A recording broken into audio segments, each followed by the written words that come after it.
Hi friends, welcome to my recipe corner. അപ്പോൾ ഇന്ന് നമ്മുടെ റെസിപ്പി ഏറ്റവും എളുപ്പത്തിൽ ചെയ്യാൻ പറ്റുന്ന ഒരു ബജിയാണ് കേട്ടോ.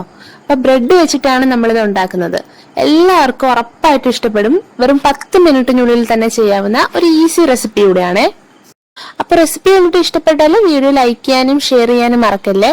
അതുപോലെ തന്നെ ഇതുവരെ എൻ്റെ ചാനൽ സബ്സ്ക്രൈബ് ചെയ്തിട്ടില്ലെങ്കിൽ പ്ലീസ് ഒന്ന് സബ്സ്ക്രൈബ് ചെയ്യാനും മറക്കല്ലേ. അതുപോലെ തന്നെ അതിന് അടുത്തുള്ള ബെൽ ഐക്കൺ കൂടി ഒന്ന് പ്രസ് ചെയ്തേക്കുക. അപ്പൊ മാത്രമേ ഞാൻ അപ്ലോഡ് ചെയ്യുന്ന വീഡിയോസ് ഒക്കെ നിങ്ങൾക്ക് നോട്ടിഫൈ ആവത്തുള്ളൂ.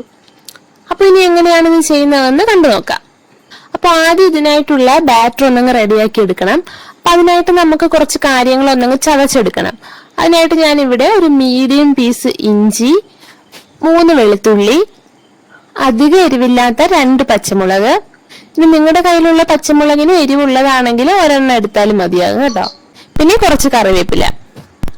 ഇനി ഞാനിത് മിക്സറിന്റെ ജാറിലിട്ട് ഒന്നങ്ങ് ക്രഷ് ചെയ്തെടുക്കുവാണേ. അപ്പൊ ഇതെല്ലാം കൂടി ചതച്ചെടുത്ത് ബാറ്റർ ചെയ്താൽ ബജിക്ക് ഒരു സ്പെഷ്യൽ ഫ്ലേവർ ഉണ്ടാവും.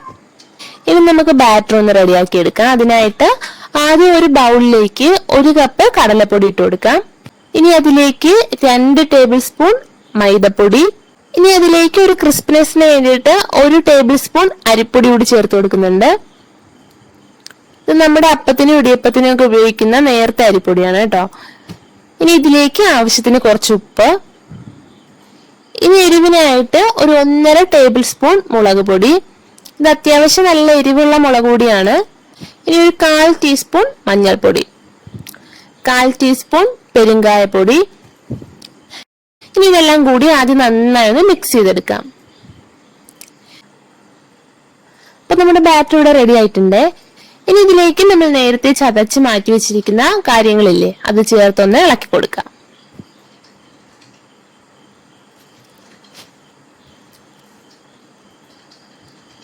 ഇനി നമുക്ക് പാകത്തിന് വെള്ളവും ചേർത്ത് ഇതൊരു തിക്ക് ബാറ്റർ ആക്കി എടുക്കണം.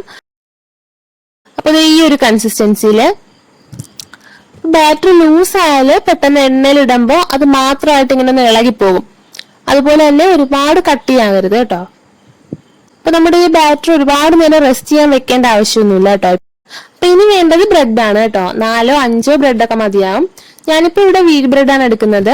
നിങ്ങൾക്ക് ഏത് ബ്രെഡ് വേണേലും എടുക്കാം. ഇനി ഇതിന് ഇഷ്ടമുള്ള ഷേപ്പിൽ ഒന്നങ്ങ് കട്ട് ചെയ്തെടുക്കാണ്. അപ്പൊ ഞാനിപ്പോ സിമ്പിൾ ആയിട്ട് ഇതേപോലെ ഒന്നങ്ങ് കട്ട് ചെയ്യുവാണേ. ഒരു ബ്രെഡിനെ 4 പീസാക്കി കട്ട് ചെയ്തിട്ടുണ്ട്.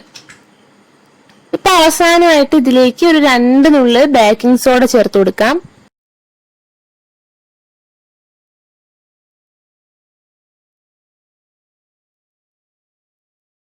ഇനി നമുക്ക് നേരത്തെ റെഡിയാക്കി വെച്ച ബാറ്ററിലേക്ക് ഒന്നങ്ങ് കവർ ചെയ്ത് ഫ്രൈ ചെയ്തെടുക്കാം.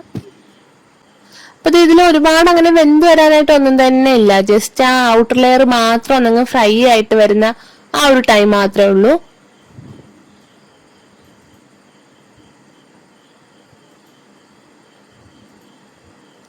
അപ്പൊ നമുക്ക് ഹൈ ഫ്ലെയിമിൽ വെച്ച് തന്നെ ഒന്നങ്ങ് ഫ്രൈ ചെയ്തെടുക്കാം.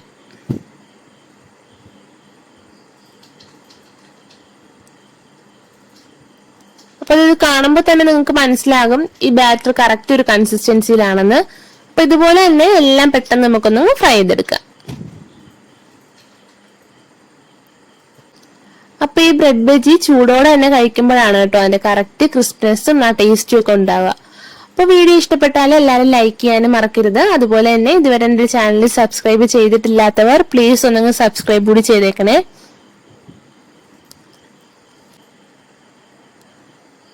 അപ്പൊ ബ്രെഡ് ബജി ഉറപ്പായിട്ട് എല്ലാവരും ട്രൈ ചെയ്ത് നോക്കുക. ഇതുപോലൊരു ഈസി ആൻഡ് ടേസ്റ്റി റെസിപ്പി ആയിട്ട് നെക്സ്റ്റ് എപ്പിസോഡിൽ കാണാം. Till then take care and by.